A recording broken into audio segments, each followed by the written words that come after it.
उत्तर प्रदेश के औरैया से एक और पत्नी सामने आई है जिसने अपने ही पति की हत्या करवाई सुपारी किलर से। इससे पहले मेरठ से एक मामला सामने आया था। मुस्कान आरोपी पत्नी का नाम था। लव मैरिज हुई थी, घर से भागे भी थे दोनों कई बार। शादी हुई, 4 साल की बेटी भी है, लेकिन उसके बावजूद भी एक नीले ड्रम में पति के 15 टुकड़े कर उसे ठिकाने लगा दिया जाता है। अब औरैया से एक मामला सामने आया।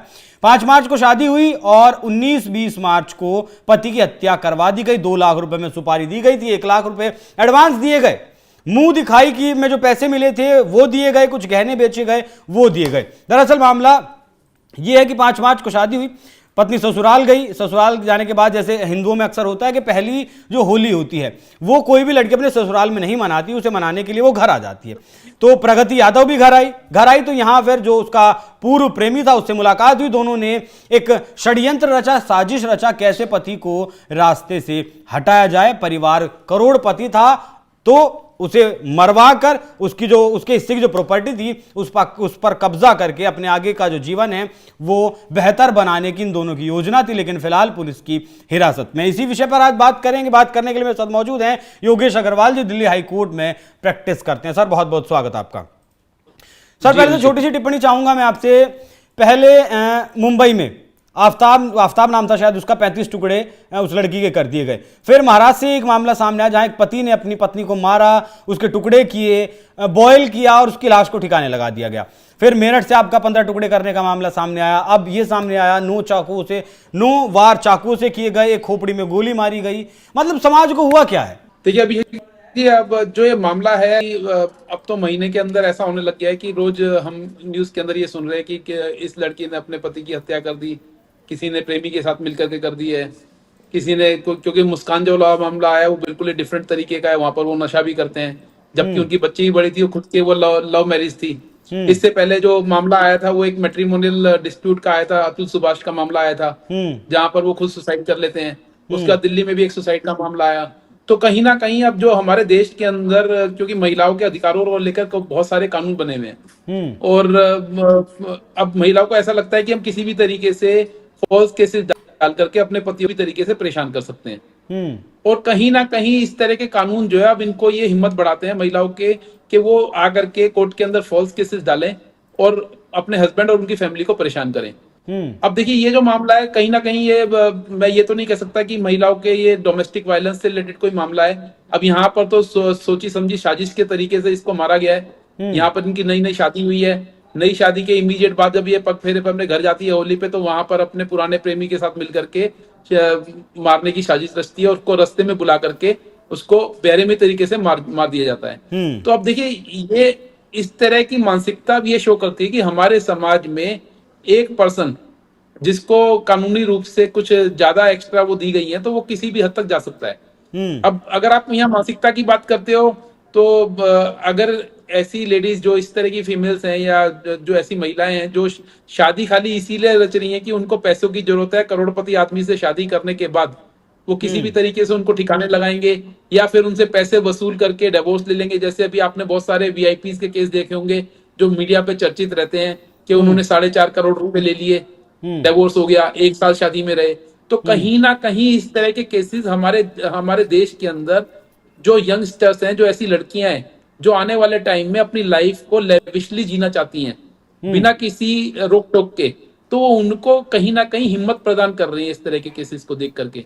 और मीडिया पे जब इस तरीके के स्तर पे ये चीजें आती हैं जहां पर ये दिखाया जाता है युजवेंद्र चहल ने अपने डिवोर्स के लिए 4.5 करोड़ रुपए दे दिए और वो अगले दिन जो है 4.5 करोड़ का आया था और अगले दिन वो धनश्री अपनी एक वीडियो बना करके मीडिया पे डाल रही है। तो हम अपने यूथ को जो दिखा रहे हैं ना, ये दिखा रहे हैं देखिए अब शादी एक मजाक बन चुका है। यहाँ पर अब शादी की कोई सेंटिटी नहीं रही है हमारे देश के अंदर। अब शादी खाली एक तरीके से लड़कियों के लिए पैसा कमाने का जरिया बन गया है। या तो वो फॉल्स केस डाल करके बदला कैसे जाए सर फिर इसे? अब देखिए निकलने के लिए तो अब मैं ये कह दूं कि शादी करना बंद कर दीजिए, ये भी पॉसिबल नहीं है। लेकिन मुझे लगता है कि कहीं ना कहीं अब कानून के अंदर चेंज आने का टाइम आ गया है। अब हमारी सोसाइटी इस तरह के कानून से चेंज मांगना चाहती है। क्योंकि ये भी तो है, भारतीय न्याय संहिता बनाया तो है। देखिए उसमें कुछ भी ऐसा चेंज नहीं है, वहां खाली सेक्शंस के नाम चेंज हुए हैं। हाँ। लेकिन कानून के अंदर इस तरह का कोई प्रोटेक्शन नहीं दी गई है। अगर आज की डेट में हमारे यहाँ वुमेन सेल बना हुआ है तो मेन सेल्स की रिक्वायरमेंट है। ऐसा नहीं है कि घरों के अंदर खाली महिला को प्रताड़ित करा जाता है। अरे बहुत सर, सारे ऐसे सतना भी का घर एक हैं जहाँ वीडियो पर आया, आपने देखा होगा किस तरीके से एक पत्नी अपने पति को जबरदस्त तरीके से उसको थप्पड़ बरसा रही है, उसके पिटाई ऊपर कर उसे रही पीट रही है। है। अब बताइए, हमारे हमारे कानून में ऐसा अभी भी कोई प्रावधान नहीं है जहां पर अगर किसी पुरुष को प्रताड़ित करा जा रहा हो महिला के द्वारा, उसके घर में उसकी पत्नी के द्वारा, तो वो जाकर के उस इंसिडेंट चलिए को सर, ये तो रिपोर्ट बात करे। हुई कि कानूनों में कोई कानून बदलाव ही की नहीं है जरूरत ऐसा। है, कानूनों को ठीक करने की जरूरत है। लेकिन अब मैं जानना चाहता हूं आपसे, आप कानून के बड़े जानकार हैं, अब ये वाला मामला और मुस्कान वाला मामला, दो मामले ले लेते हैं हम। आरोपी ने कबूल कर लिया, बता दिया कि कैसे कैसे किया, क्यों किया, वजह भी सामने आ गई, और क्यों किया, कब किया, वो सब कुछ सामने आ गया। तो अब इन लोगों को वकील मिलने का क्या मतलब, अब इन लोगों का केस चलने का क्या मतलब? क्यों नहीं इस देश का कानून इस तरीके की सजा का प्रावधान करता कि अब आरोपी ने खुद कबूल कर लिया, जिसने एक हत्या करवाई या की, उसे जिंदा रहने का क्या अधिकार है? उसे फांसी पे क्यों नहीं लटका दिया जाए तुरंत? मैं इस बात का जवाब उसमें देता हूं। लड़का हो या लड़की हो, देखिए, मैं किसी एक के पक्ष में नहीं हूं। अगर पति नहीं, पत्नी नहीं, की बिल्कुल ठीक हत्या है। करता है तो उसे भी, और पत्नी करती है तो उसे भी। देखिए, मैं आपको बताता हूं, जब हमारे देश के अंदर एक टेररिस्ट का केस आया था जहां पर एक वकील ने उनका केस लिया था ये बोल करके, क्योंकि कोई भी हमारे देश में उनको वकील उनकी वकालत करने के लिए तैयार नहीं था, और वहां पर उनका केस ये बोल करके लिया गया था कि अगर इनको कोई रिप्रेजेंट नहीं करेगा तो इनको सजा नहीं होगी। मुझे क्योंकि नाम याद हमारे नहीं आ रहा कानून का वकील जो साहब का सिस्टम, सर। मेरे को नाम तो उन वकील साहब का याद नहीं है, लेकिन टेररिस्ट आई थिंक ये अफजल गुरु था शायद। अफजल गुरु के लिए अफजल कुछ गुरु। मामला जब आया था, जब उसके लिए कोई भी वकालत करने के लिए तैयार नहीं था। हम्म। तो देखिए, अब आप कहोगे क्योंकि अफजल गुरु का तो बिल्कुल प्रूव मामला था कि टेररिस्ट है, अब आपके हिसाब से तो जिस दिन उसको पकड़ा गया उसी दिन उसको सजा दे देनी चाहिए थी। लेकिन हमारे कानून का सिस्टम इस तरीके से बना हुआ है कि हमारे कानून ये बोलता है कि 10 गुनेगार कोई फर्क नहीं पड़ेगा उनको, लेकिन एक बेगुनाह को सजा नहीं होनी चाहिए। मेरा इसी उसमें सिस्टम जांच, के ऊपर जिस हमारा मामलों पूरा में जांच काम होनी है मैं वहां जा ही नहीं रहा हूं सर। जिन मामलों में इन लोगों ने, आरोपियों ने कबूल कर लिया कि हाँ हमने किया है और वजह ये थी, उसके बाद क्या जांच करेंगे आप, अभी मैं क्या जवाब केस देता हूं चलाएंगे? अभिषेक जी। देखिए, कई बार जो कबूलनामा होता है ना, मैंने एक पुरानी कहावत पढ़ी थी कि पुलिस तो भालू को पकड़ करके ये भी बुलवा सकती है कि मैं शेर हूं। और ये कहावत बिल्कुल ठीक है। पुलिस किसी को पकड़ने के बाद उससे जो उगलवाती है और जो स्टेटमेंट लेती है उसके अंदर ट्रुथनेस कितनी है ये पता लगाना बड़ा मुश्किल है। इसको ट्रायल के दौरान ही पता लगाया जा सकता है। अगर इस तरीके से कानून चलेगा, तो अगर हमारा कानून इस तरीके से चलेगा तो आए दिन ऐसे बेगुनाह लोग सजा हो जाएगी जिनका कोई नहीं होगा। देखिए, ये कानून तो बिल्कुल ठीक तरीके से बना हुआ। बात यह है कि इनका फास्ट डिस्पोजल होना चाहिए। हमारे देश में अगर आज की डेट में कानून बना हुआ है कि हर को अपनी पैरवी करने का अधिकार है, उसको अपना वकील ले जाने का अधिकार है, अपने आप को बेगुनाह साबित, लेकिन क्या वो इस अधिकार को लेकर के 2 साल कोर्ट के अंदर घुमा सकता है क्या? और क्योंकि हमारे देश के अंदर अगर आज की कोई, अगर यही मामला जो सामने आया, अगर ये पकड़े गए हैं तो देख के दंग रह जाएंगे। इस तरह के हजारों मामले हमारे कोर्ट के अंदर लंबित हैं और जो सालों साल से चल रहे हैं। जहां नाम हुआ है, पुलिस ने रंगे हाथ पकड़ा है, तो सर क्या करे फिर पुलिस, तो क्या करे सर, पुलिस को बदलवा दीजिए, फिर पुलिस को बदलने का कानून बना दीजिए, क्योंकि सुप्रीम कोर्ट के जज भी कह चुके हैं कि पुलिस पे हमें भरोसा नहीं है। पुलिस पे भरोसे की बात नहीं है, यहाँ पर इंफ्रास्ट्रक्चर की कमी है।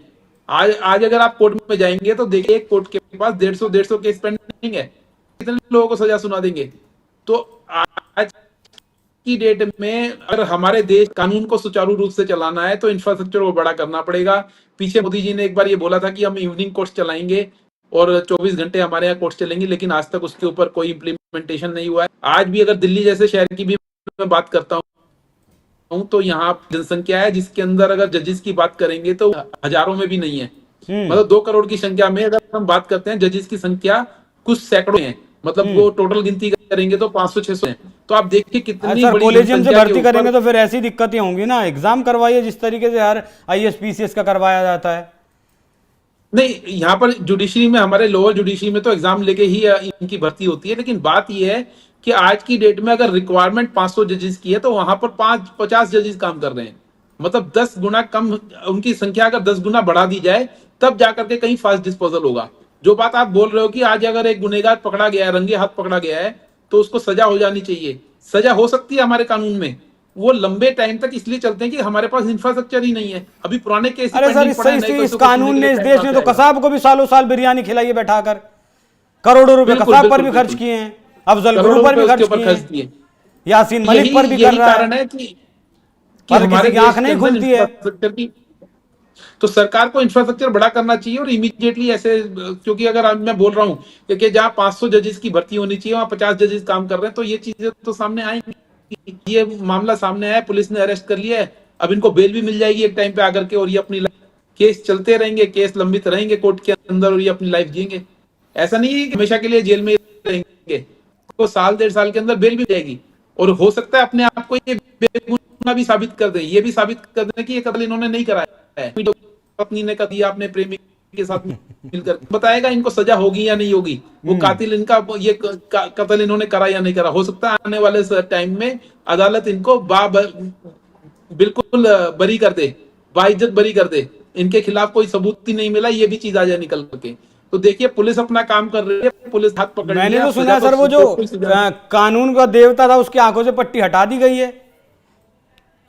नहीं, पट्टी हटाने से क्या होगा सर, इंफ्रास्ट्रक्चर की कमी है, पट्टी हटाने से कुछ नहीं, नहीं होगा। आपने जो कहा ना, हो सकता है अब कल देखिए इन्हें बरी भी कर दिया जाए, मैं आपको तो फिर छोटी सी पट्टी चीज हटाने बताता का हूँ फायदा क्या आज होगा? इनको, मैं यही बता रहा हूँ, आज आपको छोटी सी चीज बताता हूँ। देखिए आज इनको अरेस्ट करा गया है, इनके खिलाफ जो कार्यवाही शुरू होगी वो आज से लगभग 1-1.5 साल बाद शुरू होगी।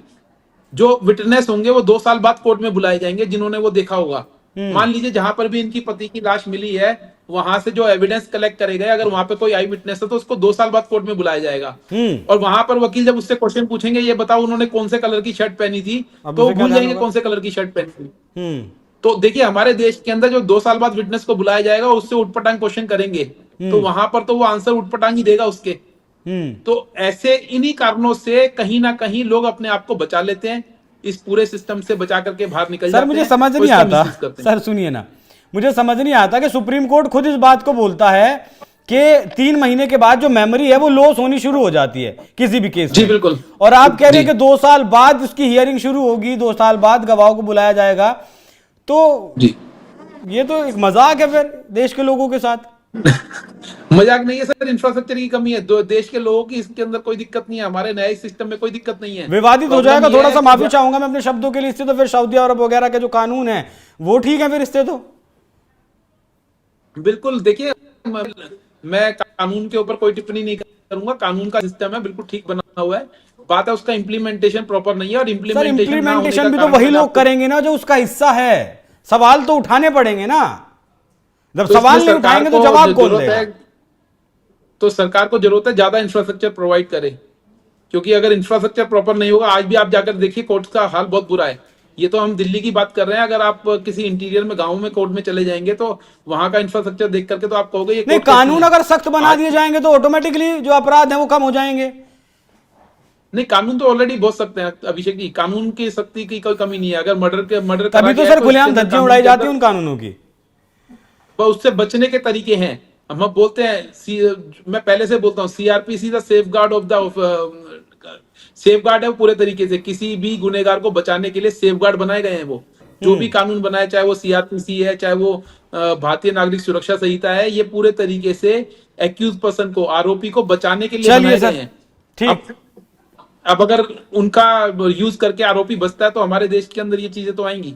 लेकिन हाँ, ये आप जो बात बोल रहे हो कि इनको इमीडिएट सजा दे दीजिए, इमीडिएट सजा देना प्रावधान नहीं है, इंफ्रास्ट्रक्चर को बढ़ाना पड़ेगा। अगर इमीडिएट सजा देने लग जाएंगे तो बहुत सारे बेगुनाह लोग भी सजा पा जाएंगे, जिन्होंने कोई गुनाह करा ही नहीं होगा। सर मैं इमीडिएट सजा हर मामले में नहीं मांग रहा हूं, हर मामले में नहीं कह रहा हूं मैं सिर्फ उस मामले में कह रहा हूं जिस मामले में हत्या करने वाले ने, चोरी करने वाले ने, डकैती करने वाले ने खुद कबूल कर लिया, जज साहब के सामने बयान हो गए, बात खत्म हुई।